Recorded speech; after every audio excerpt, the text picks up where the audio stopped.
Oh, okay, here we go. Fourth installment time. How we doing today, guys? Your buddy Liam here. Gonna go through part 4, pages 60 to 80 of D.W. Prowse's A History of Newfoundland, and we're gonna read it 20 pages at a time until they open the bars back up, gang. So, without any further ado, get on the go. Getting harder and harder to find a can of Black Horse in the sea. Starting to concern me. Okay, last going off.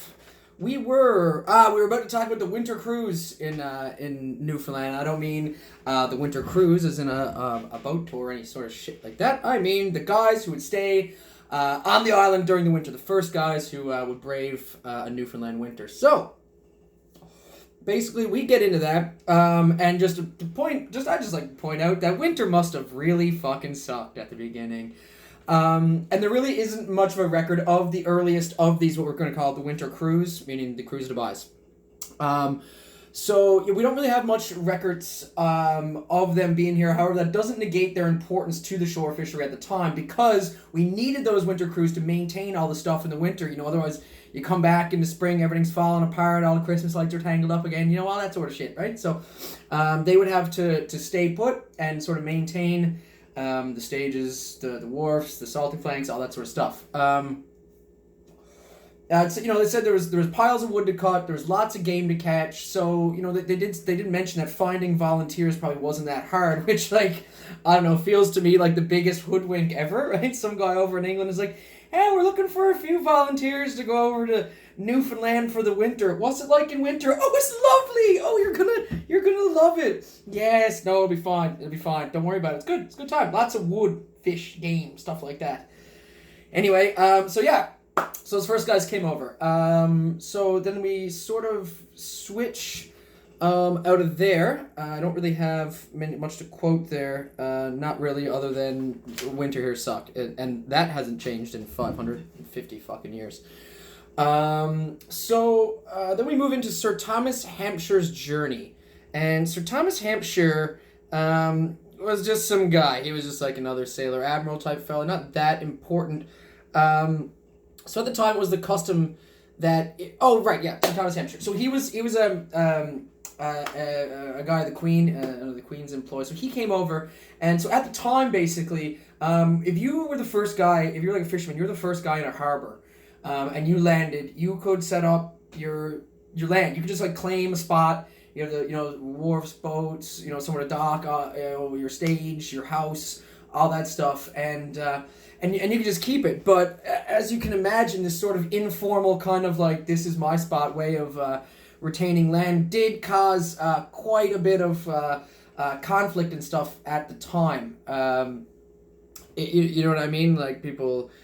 Say, this is mine, that was mine, so amongst all those disputes, Queen Elizabeth instills a new rule that basically in order to keep the land that you've claimed, you can keep it as long as you're maintaining all the stuff you have on it. You maintain the buildings, any of the structures on the land, you have to maintain it. And so that I just picture some guy in a boat being like, get off me land, right? But what happened was when she brought that rule in, it meant that people sort of had to stay and maintain their stuff instead of just saying, oh, that's my land, I got some stuff over there, don't go near it. She was like, you have to actually settle this spot and be using it in order to maintain your deed or right to that particular spot. And that rule, when that came in, that gave people more of a reason to stay here on a permanent basis and then stay through the winters and actually establish a permanent sort of settlement here. And these first areas were sort of between, they say they're between Cape St. Francis and Cape Race. I've got a quote here on the bottom of page 61 that says, the people who began as a part of the winter crew often became the first permanent settlers. Born hunters, restless roaming spirits like the Daniel Boones and Kit Carsons of Western fame, they produced a race still famous for their woodcraft, their sporting skill, and their daring courage on the ice floes. As we come from a good bunch. Okay, so then we have some references to some of our earliest heroes, biggest characters on our island. Who I've already mentioned, Sir Humphrey Gilbert was a big one, big explorer. A lot of stuff in the Americas, things like that. And remember, Gilbert's the fella who bought a bunch of stuff and then get lost at sea. We're going to talk about that. So Sir Humphrey Gilbert and Sir Richard Whitburn.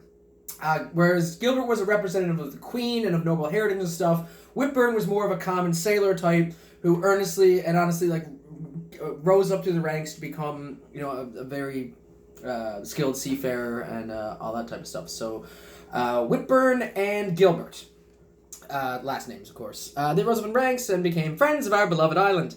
Whitburn was actually one of the first guys to write about the indigenous peoples of our province. D.W. was cool. He instead of saying indigenous, I guess to speak at the time, there he called them natural inhabitants, which I kind of like more. I don't know if that sounds worse or better, but yeah, the natural inhabitants of our island, the people who were here first, and it's sort of, I think it's him who starts calling them the Beothics, or the Red Indians.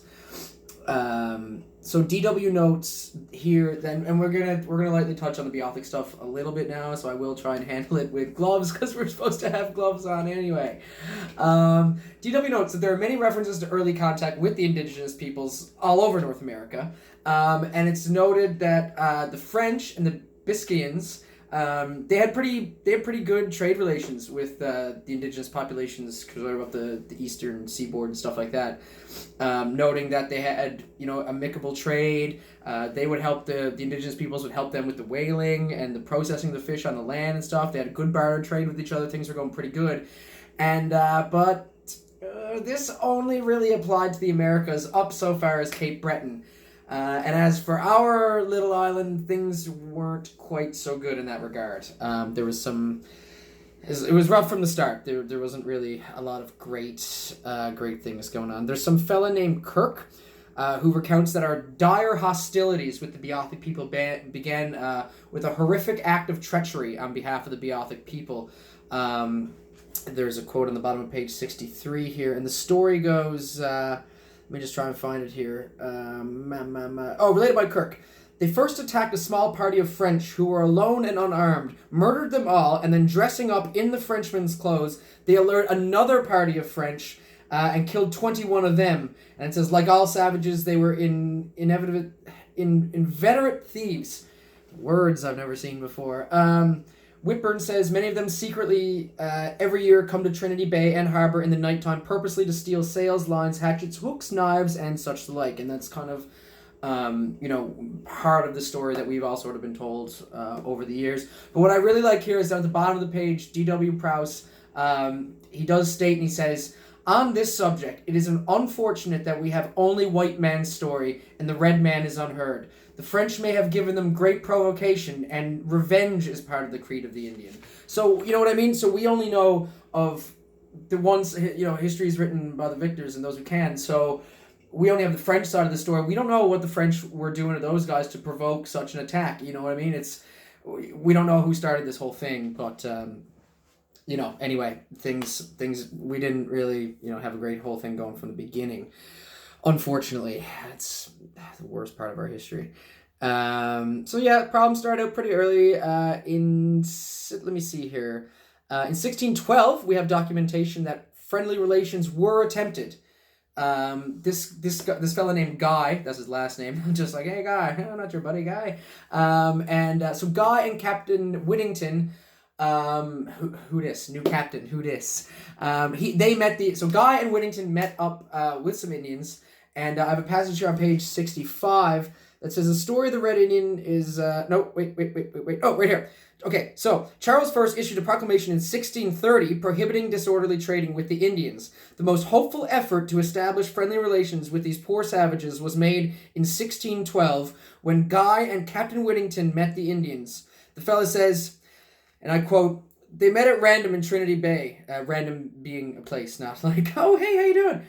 Fancy seeing you here. They met at random in Trinity Bay, ate and drank together, and exchanged furs and skins for hatchets and knives, appointing a meeting the next year by a sign and they would meet when the grass should be such a height that to bring down their furs. So when the grass would reach such a height on the sign, that's when they would know to try and meet up with each other. And they would trade, and again they would trade furs and skins for traffic with the English, and they would do this again. So things they made one shot at it. Things were good. They decided to come back the next year, and then at the time appointed of their meeting, instead of Captain Whittington and other agents, there came a fisherman to this place. Some random fucking guy. He came to the place to make a voyage. He saw the Indians, and not knowing their reason for being there, he let a shot from aboard. He just started shooting in the air. The Indians ran off, imagining that they were Guy's men, and now wouldn't trade with them. It was just a fucking misunderstanding, and just fear and ignorance really kicked off this whole Could you imagine how different our fucking history would be if those people had just met up together and kept up an amicable trade instead of getting off on the wrong fucking foot like that? Could you imagine? Now that was in 1612. Next thing you know, 18 years later, Charles I, following Queen Elizabeth I, he's like, guys, don't even fucking trade anymore. No unlawful trading with the Red Indians. It's already started to go so poorly. So that fucking sucks. But it's interesting that we have like an instance where a small story where we know where maybe like things kind of got off onto the wrong foot, and that so one dude, it only takes one bad apple to ruin it for fucking everybody. Okay. Anyway, I digress. Oh God, I want to get out of the house. Okay, so we'll leaving that note. That's where we'll leave off on the dialects for now. I'm sure there will be more of this shit down the road. Now we start chatting a bit more about colonization. So we have we have Sir Humphrey Gilbert, who I've mentioned, and we have Walter Raleigh.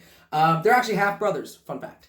Weird, almost like nepotism or something. Anyway, they were pivotal in the early notions of colonization, blah, blah, blah. The boys spent a lot of money on it again, and they wanted America for England, claiming all the territories and stuff like that. Like I said, they spent upwards of like what would be considered $1 million our time, furnishing boats, sending a cruise, making landfall, that sort of stuff.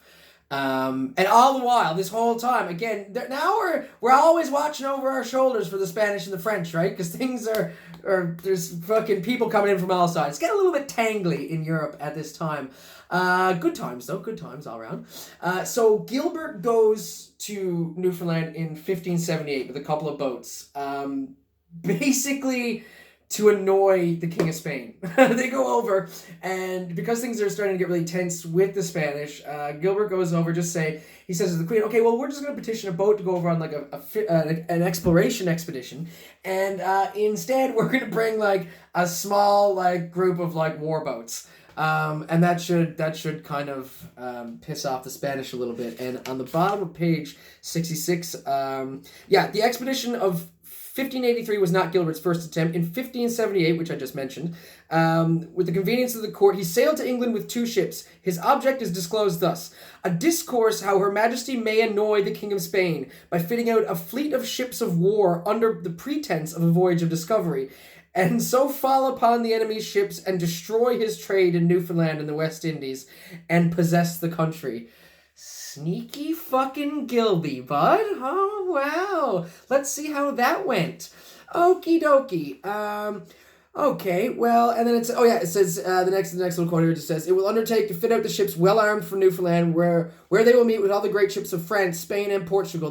The best I will bring away and burn the rest. Commit us afterwards as pirates, if you will, but I shall ruin their sea force, for they depend on their fishermen for their navies. Oh, navies. N-A-V-I-E-S, not... See, they just used to spell stuff differently then. So they depend on their fishermen for their navies. So, like, he's got a fucking, like, he's a plan. He wants to, like, start duking it out, right? Now, in the phrase that immediately follows that in the book, it says, poor Sir Humphrey was a dreamer, an enthusiast. The expedition was a complete failure. Oh, God. Poor Sir Humphrey Gilbert. Holy fuck. So Gilbert's plan basically backfired, and he got bitch slapped by the Spanish. Wrecked a bunch of his boats, and it wasn't until he was able to reconvene with a bunch of people in St. John's that he was like, I gots to go. And this is Humphrey's second trip. No, it's his first trip. So he's like, we gotta go. It's only until the second time that he has his ill-fated voyage home. Sir Humphrey got smacked up by the Spanish, and then... we have a quote here on the bottom. Oh, okay. So yeah, they mentioned he got whipped by the Spanish, and the English government resented. They were starting to get a bit tense on the island. They were starting to say like, "Hey, this is our territory" and stuff like that. So tensions were rising constantly at this time. If by chance, okay, this is what it said. So given they started doing battle and stuff, and it just mentions here in terms of punishment. You know what I mean? If they start fighting each other and you get taken like as a prisoner of war or anything like that. It says, if by chance a French vessel captured one of ours, there was no redress. They would be fortunate to escape with their lives from a howling French mob. To be captured by a Spaniard was to fall into the very gate of death. A captured Frenchman had a show of justice in England, but no substantial recompense for injury. There are many cases in the record, such as following, blah, blah, blah, not going at it. And then it says here, oh yeah, we're back on the pirates now.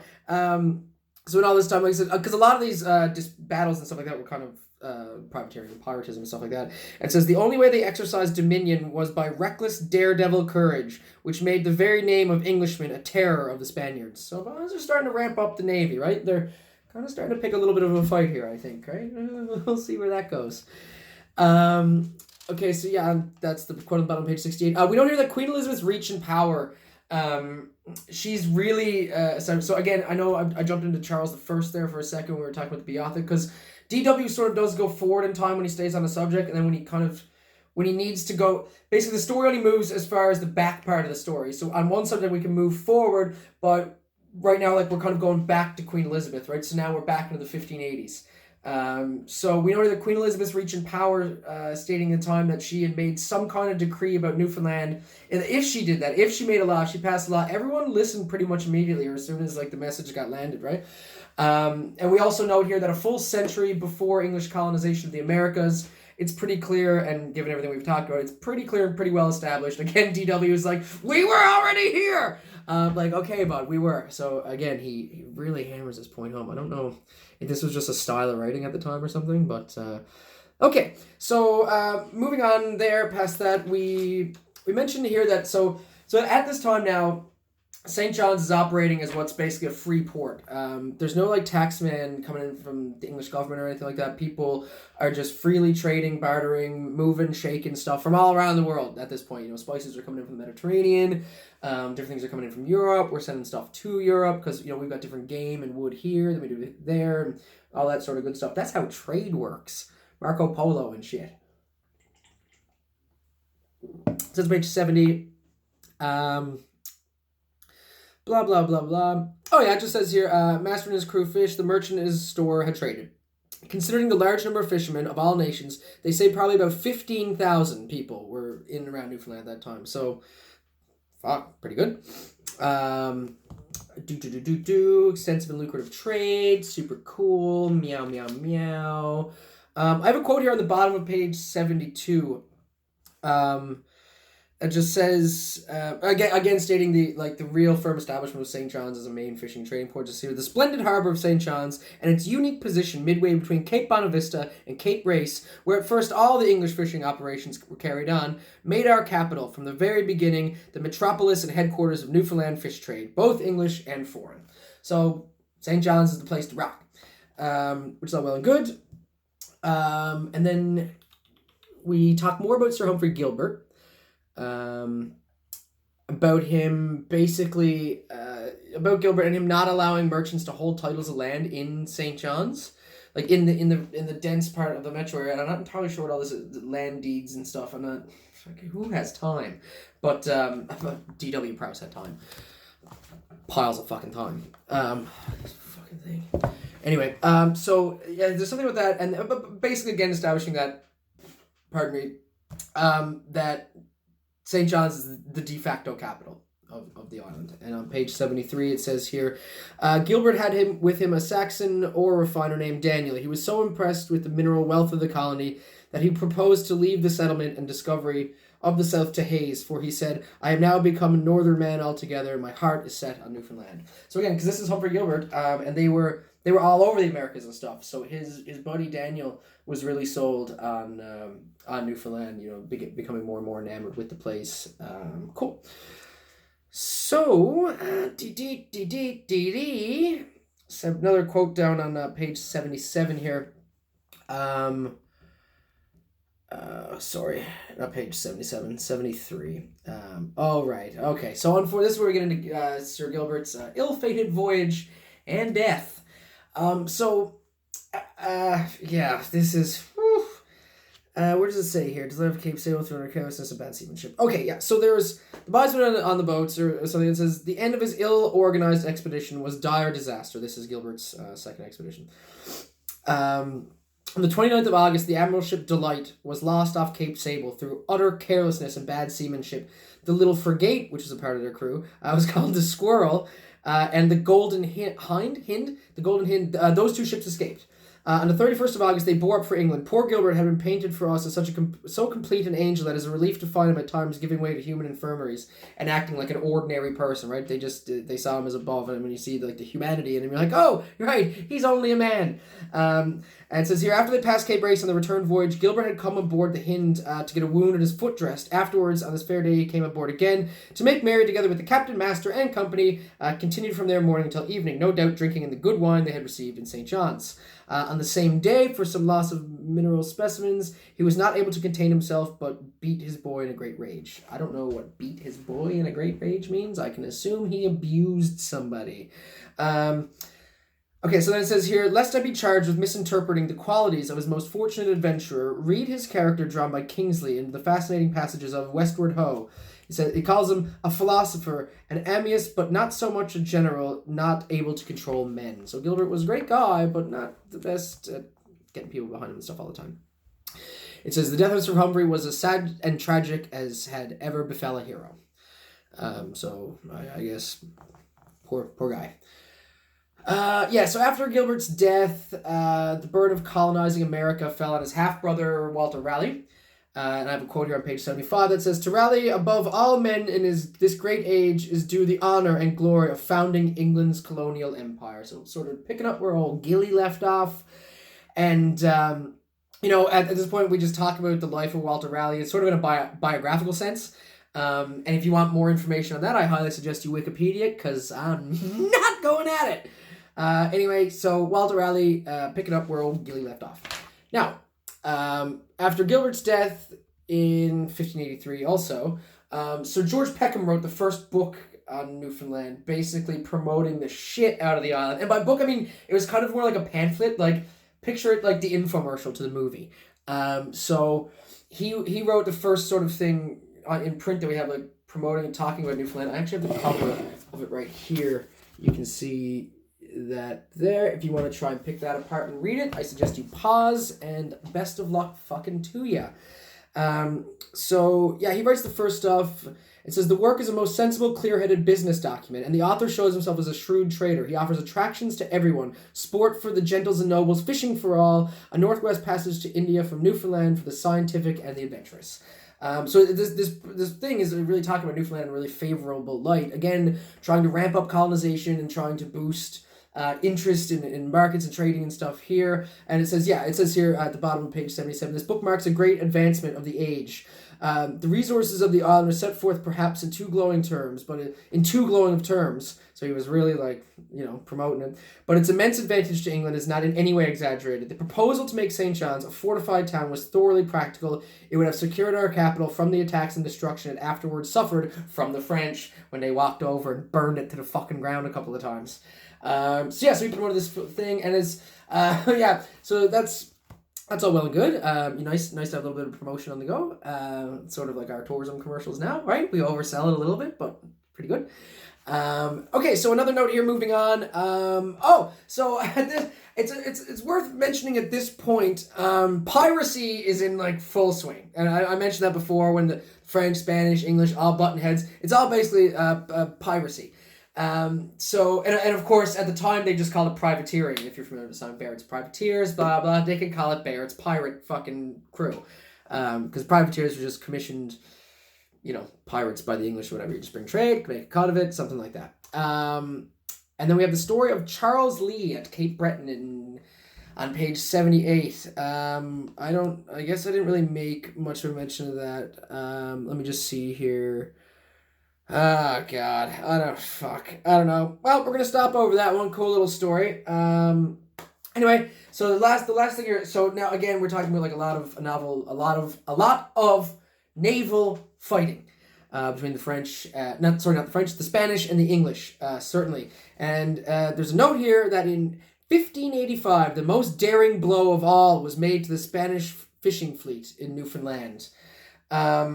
So if I have it here, while the countries were nominally still at peace, between 1584 and 1588, also for England at the time, considering their population and so it was ballsy for the English to be picking a fight with the Spanish at this time, because the Spanish were on the fucking giddy. Like, the Spanish were very much a power, certainly navally speaking. So for the English to kind of fuck with them the way that they did was pretty intense. And I just want to make sure that I don't have it here. Oh, on October 10th, 1585, Council Sir John Gilbert advising the capture of Spanish ships and sailors at Newfoundland. Returns allowed to 600 Spanish prisoners, allowance reduced from something today, main consequence, ill treatment of the English in Spain, to be paid out for fish taken and rest distributed prize money. The Spaniards were so dismayed by this bold stroke that the next year the fishing fleet did not return to Newfoundland. So I do believe there's something here. Yeah, on June 20th of the year, Washingham completed the plan. The details are in his handwriting, for annoying the Spaniard by seizing their ships in Newfoundland. And on the same date, a commission was issued by Sir Bernard Drake to proceed thither to warn all English vessels about seizures in Spain and prevent them making sale of their fish there, and to take all Spanish ships and subjects and to bring them into some of the western ports of England without disposing of any part of the landing until further orders. So that was like, it's on. And on that note, with the English and the Spanish fucking with each other, we have completed another 20 pages of A History of Newfoundland by D.W. Prowse, as abridged by Liam Small, 20 pages at a time until the bars open, whether I like it or not. Guys, thank you so much for hanging out, staying tuned. I've been getting more people hold me to this, I guess. I don't know if you're doing it just to fuck with me, because it's not fun. I wake up in the morning and I'm like, that fucking book! And it's hard to dive into sometimes before coffee. But it's great, guys. Thank you. All your feedback is appreciated. Again, any corrections. Oh, like a correction in the last episode. My cousin looked up what a cod smack was. I thought it was a reference to the fishermen on the boat, those old cod smacks. But he was talking about a boat. A smack is a type of boat. So that's one small thing. I'm not perfect. I can fuck up dates and maybe misinterpret some of this gibberish from time to time. So guys, any advice, criticism, things to be different that you've looked up or maybe sounded weird, I may have misspoken. If there's anything I can add or do, stay healthy, stay sane, don't hump your couch. All right, guys, we'll fucking talk to you tomorrow, I suppose.